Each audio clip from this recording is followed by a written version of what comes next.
Aujourd'hui, je vais vous raconter l'histoire d'un chef qui bègue. Le chef était chez lui à la maison.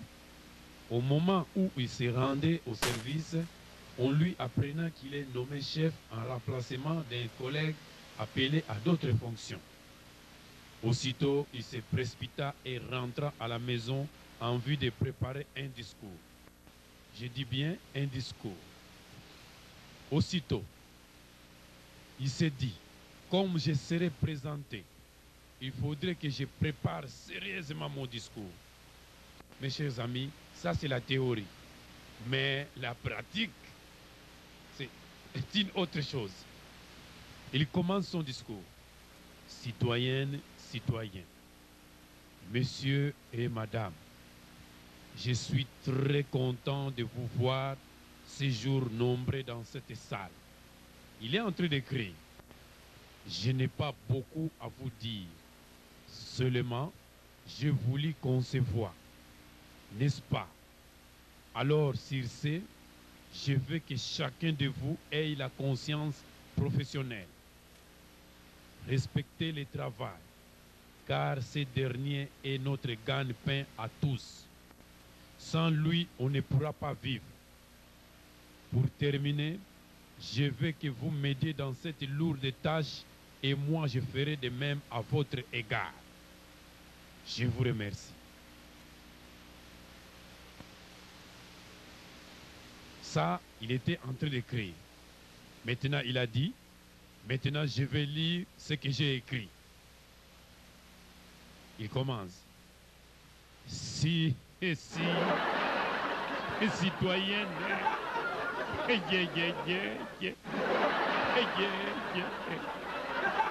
citoyen, messieurs et maman,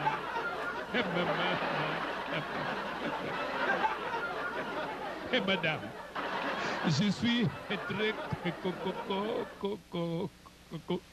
content de vous voir ce jour.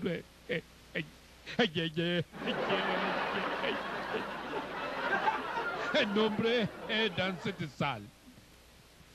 Je n'ai pas beaucoup à vous dire. Seulement, j'ai voulu qu'on se voit.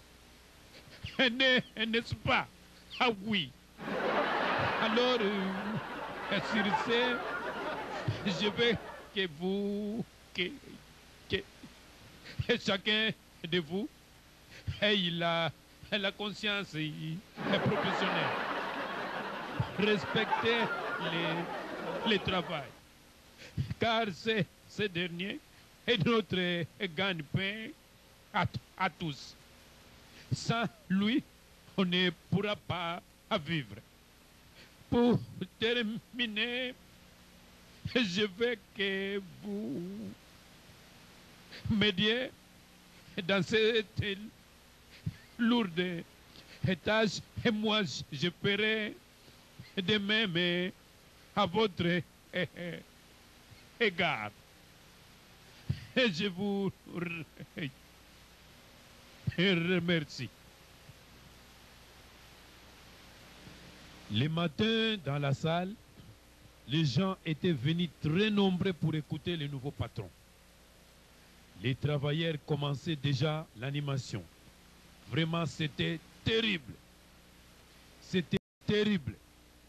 Tout à coup, le secrétaire s'éleva pour prendre parole, sous l'applaudissement de la foule. Le secrétaire commença. Ya! La foule répondit Ya! Ya! La foule répondit Ya! Ya! Ya! Ya! Ya. Ya. Ya. Citoyens, citoyennes, mesdames et messieurs, votre présence ici n'est pas banale. C'est aujourd'hui que nous allons vous présenter le nouveau patron de notre société. Au moment où il parlait, le secrétaire s'est dit en lui-même, mais mon chef est bête, faut-il lui laisser la parole? Il s'esquisse auprès de la foule et il se dirigea vers le patron et il dit à ce dernier, excusez patron, je vais parler à votre place parce que vous êtes bègue. Je le ferai pour votre honneur. Non content de cette proposition, le patron dit à son secrétaire, fou, imbécile, assis-toi. Il prenait alors la parole debout, son micro. Aïe, aïe, aïe, aïe. Aïe. La foule répondit, ya. Aïe, aïe, aïe, aïe, aïe, aïe. Aïe, aïe, aïe, aïe, aïe. La foule répondit, ya. Aïe, aïe, aïe, aïe, aïe.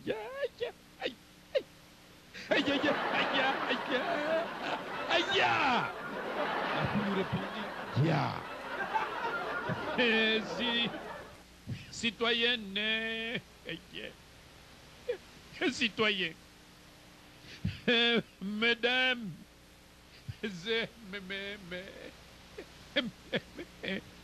messieurs, je suis très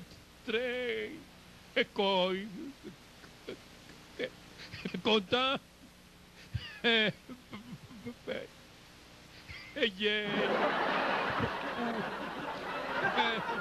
parler aujourd'hui. La foule remarquant que le patron était bègue, tout le monde s'éclatant de rire. Il ne savait plus parler car il était vraiment honteux. Courageux qu'il était, il se dirigeant vers le secrétaire, il dit à ce dernier, excusez, citoyen, secrétaire, va parler à ma place. Je t'en prie. Le secrétaire se met de nouveau devant les micros. Ya. La foule lui répond, ya. Ya. La foule lui répond, ya. Chers travailleurs, veuillez excuser le patron. Il va vous parler prochainement, car aujourd'hui il est agrippé. La foule s'éclata de nouveau à rire. Là, c'était l'histoire d'un chef de paix. Je vous remercie.